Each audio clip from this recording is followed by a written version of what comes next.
Di tempat saya berdiri saat ini, di area pinggir Jalan Bintaro, Tangerang Selatan, tertangkaplah 5 tersangka lantaran menyelewengkan tugas institusi kepolisian dengan mengaku-ngaku sebagai polisi.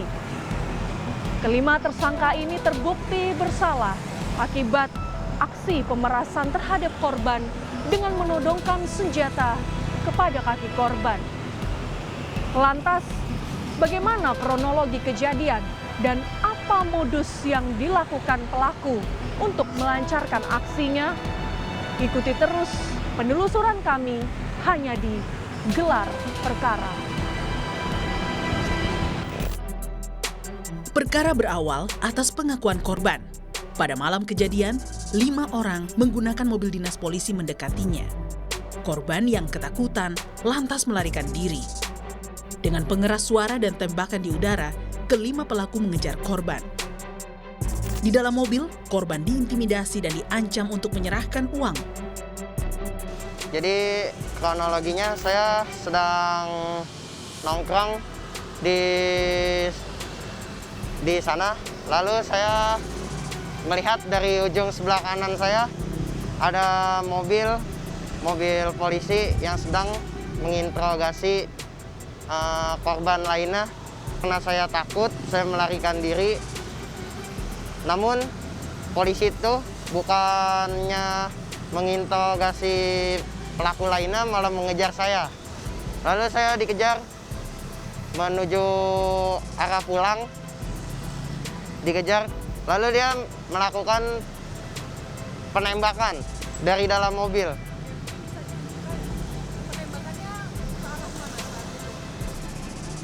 Penembakannya itu ke arah atas dan bawah. Lalu saya diberhentikan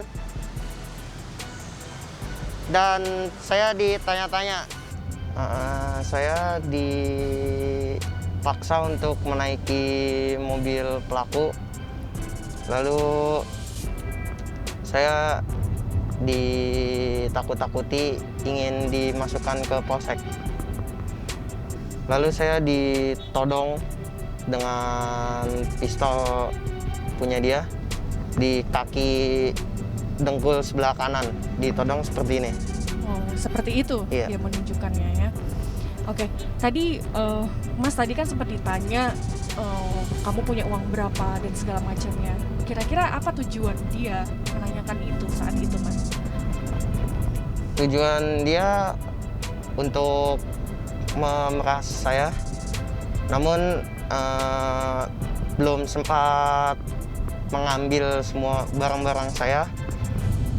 Polsek Pondok Aren sudah membuntuti dari belakang. Kelima tersangka kini telah mendekam di rutan Polsek Pondok Aren, Tangerang Selatan. Membekali aksi dengan airsoft gun, para pelaku menguras harta korban.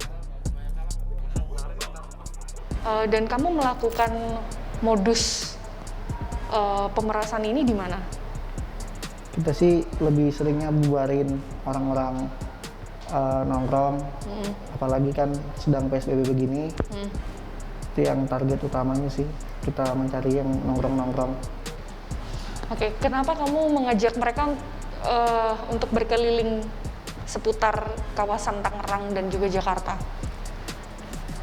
Berputar sih enggak, niat kita tuh pengen mengantarkan pulang.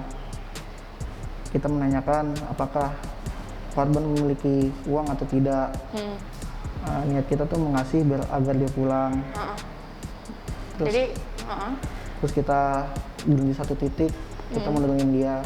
Jadi kamu tujuannya bawa mereka masuk ke dalam mobil untuk diantarkan pulang begitu? Iya. Tetapi kamu meminta uang. Ada berapa jumlah uang yang kamu minta dari para korban ini? Kita cuma menanyakan, tidak meminta. Oh, berarti tidak meminta. Menanyakan. Mungkin intonasi kita tuh pemerasan, tapi kita sebenarnya menanyakan. Menanyakan punya uang berapa, ntar kami mengasih kalau tidak punya uang untuk pulang. Oke. Jadi kalau misalnya mereka tidak mempunyai cukup uang, berarti kamu akan beri uang. Iya, menambahkan. Berapa nilai yang ingin kamu kasih ke mereka, jumlah uangnya? Mungkin kami sih secukupnya dari jarak kita titik berhenti itu. Oh, Kita- jadi Kita belum ngecek berapa, kemarin belum ngecek. oh begitu.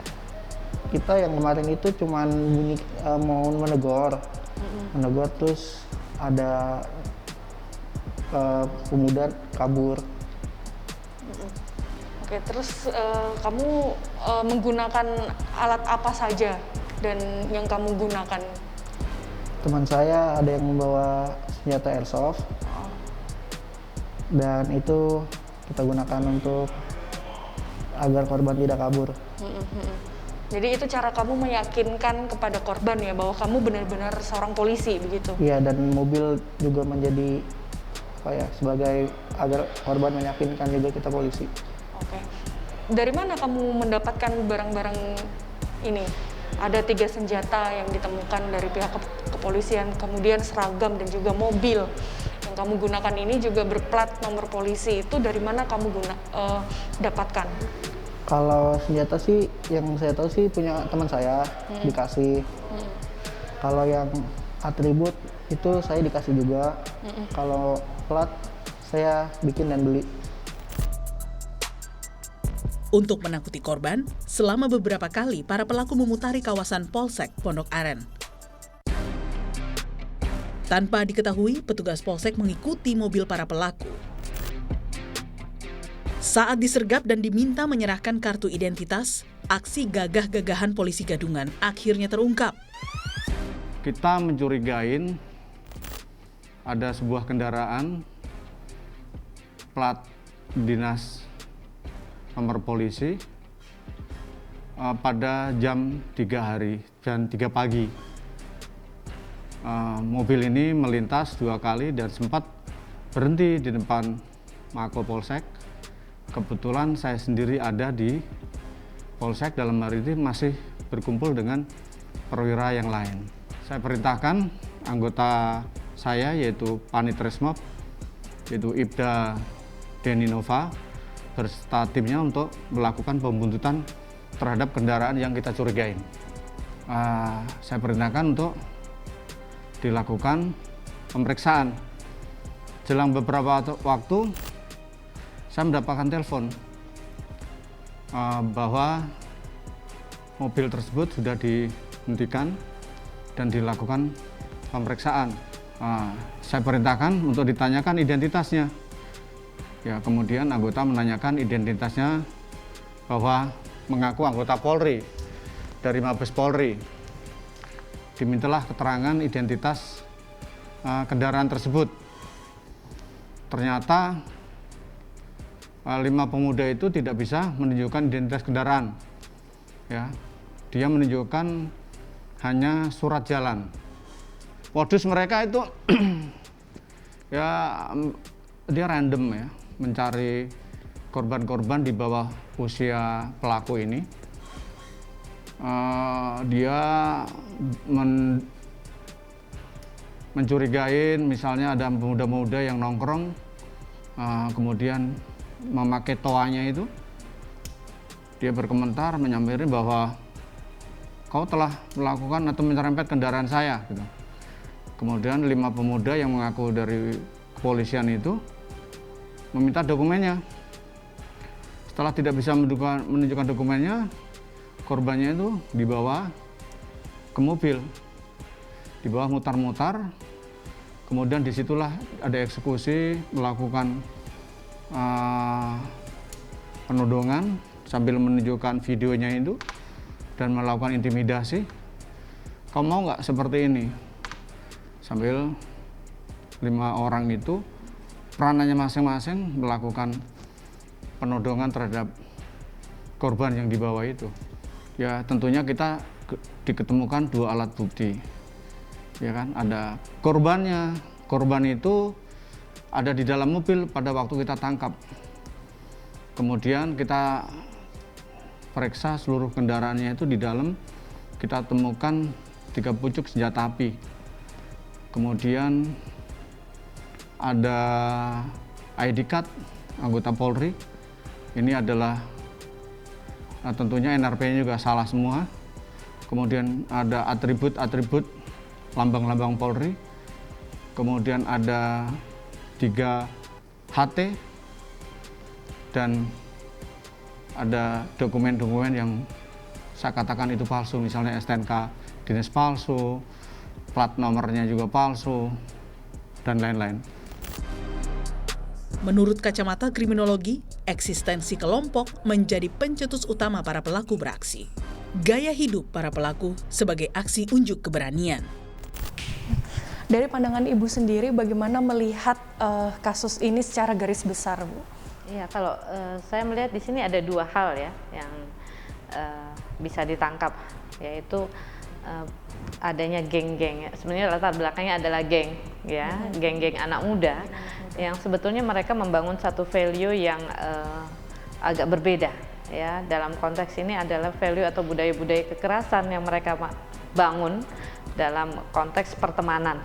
Ya. Yang kedua, barangkali kalau kita lihat dari latar belakang atau background dari para pelaku ini yang kita lihat bukan karena alasan ekonomi dan lain sebagainya, tetapi lebih mengarah kepada lifestyle.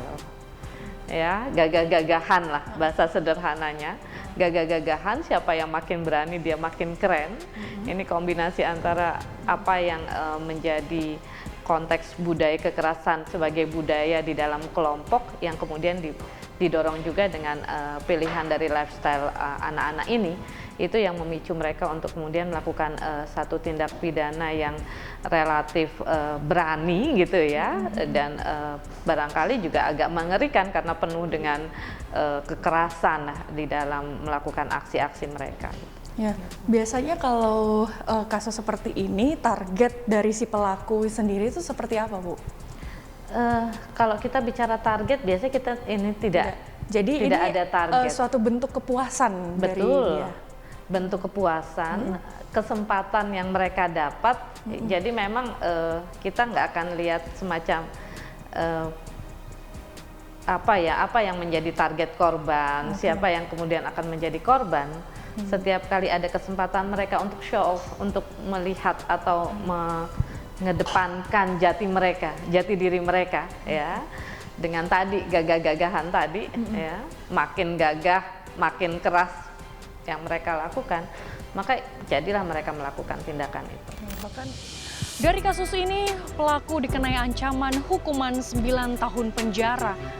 Niat si pelaku yang ingin mengingatkan masyarakat untuk tidak berkerumun di masa pembatasan sosial berskala besar berujung dengan niat mengaku-ngaku sebagai polisi. Aksi pelaku dinilai sebagai ajang untuk menunjukkan keberanian. Tidak hanya itu, kurangnya perhatian dari keluarga dinilai sebagai motif pelaku untuk melancarkan aksinya. Dari hal ini kita dapat berkaca bahwa perlu adanya penerapan nilai moral sejak dini di lingkungan keluarga, juga lingkungan sosial. Gracia Adur, Riki Sultana, Kompas TV, Jakarta.